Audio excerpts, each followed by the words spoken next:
Kaixo, gaurko hitza da ospakizun. Ospakizun gaurko hitzaren bigarren urteurrena ospatzen ari garelako. Baina zer da gaurko hitza? Gaurko hitza sareko ekimen bada, duela 2 urte hasitakoa, eta helburua izan da beti euskararen presentzia sare horretan zabaltzea. Orduan, egunero hitz bat hautatzen dut euskaraz, hiztegi ezberdinetan begiratzen dut, nola esaten den azalpena, sinonimoak, kontestuan ipintzen dut, eta argiretaratzen joaten naiz. Eta 2 urte hauetan, xelebrekeria ugari gertatu zaizkigu. Eta denek erakusten dute sarearen indarra. Adibidez, behin bota nuen Twitter bidez, beste hizkuntza batean ikusi nuela gaurko hitza, baina ilustrazio bidez edo ematen zutela. Eta Pernangoni komikigileak bere burua eskaini zuen euskaraz ere horrela egiteko.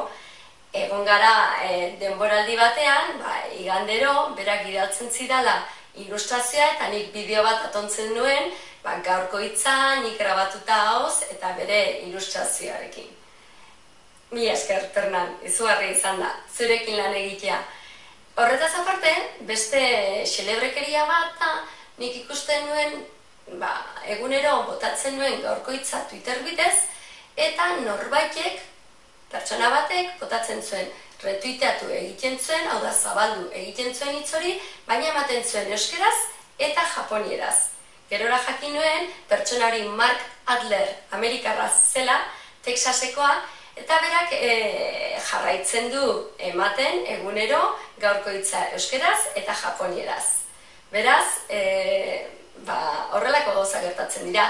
Dena den zerbait azpimarratuko banu 2 urte hauetan, izango litzateke jendearen kolaborazioa, partaidetza maila eta neurri ezberdinetan askotan, hitzak proposatuz, bestetan iruzkinduz, eta batez ere zabalduz. Eta hori oso eskertzekoa da eta oso pozgarria. Aurretik esandako guztiak entzunda ez diazu esango ez dela gaurko hitzaren bigarren urteurrena ospatzeko moduko zerbait.